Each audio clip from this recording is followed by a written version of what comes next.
పిండి వడియాలు రెండవసారి ఎలా పెట్టుకోవాలో రెండవ రకం చూపిస్తున్నాను.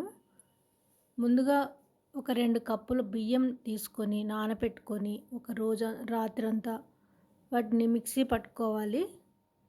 ఒక గిన్నెలోకి తీసుకున్నాక ఒక గిన్నెలోకి పెద్ద గిన్నె పెట్టుకొని దానిలోకి ఒక్క కప్పుకి 9 కప్పుల వాటర్ పోసుకోవాలి.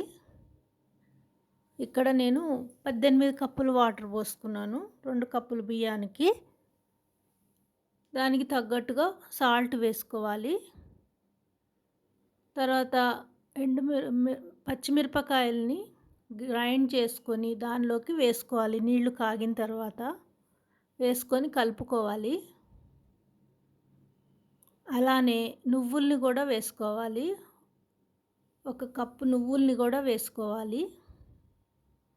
వేసుకొని కలుపుకున్నాక ఇందాక నానబెట్టుకున్న బియ్యం మిక్సీ పట్టుకున్నాం కదండీ! దాన్ని ఈ వాటర్ కాగిన తర్వాత దీనిలోకి వేసుకొని కలుపుకోవాలి బాగా. ఉండలు కట్టకుండా గరిటెతోటి తిప్పుతూ ఉండాలి.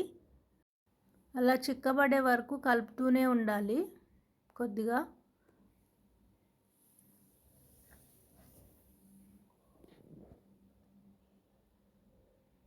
నా ఛానల్‌ని సబ్స్క్రైబ్ చేసుకోండి ఫ్రెండ్స్. లైక్ చేయండి, షేర్ చేయండి. ఇప్పటివరకు సబ్స్క్రైబ్ చేసుకున్న వారందరికీ మరొకసారి ధన్యవాదాలు. ప్లాస్టిక్ షీట్ దొరుకుతుంది బయట. అవి తెచ్చుకొని మనం కడిగి పెట్టుకొని శుభ్రంగా దాని మీదకి ఇలా చిక్కబడిన దాన్ని ఆరిన తర్వాత ఈ షీట్ మీద పెట్టుకోవాలి ఒక స్పూన్ తోటి. బాగా ఎండ ఉంటే 2 రోజుల్లో ఎండిపోతాయి. నాకు 2 డేస్ పట్టింది వీటిని ఎండడానికి.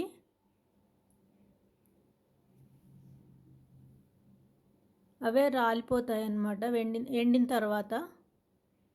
అన్నీ ఒక ప్లేట్లోకి తీసుకున్నాము ఎండిన తర్వాత. ఇలా వస్తాయి ఫ్రెండ్స్. వాటిని నూనెలో వేయించుకొని పప్పు కూరల్లోకి విడిగా కూడా తినొచ్చు. స్నాక్స్ లాగా కూడా తినొచ్చు మనము. చాలా టేస్టీగా ఉంటాయి. ఒకసారి ట్రై చేసి చూడండి ఇలా.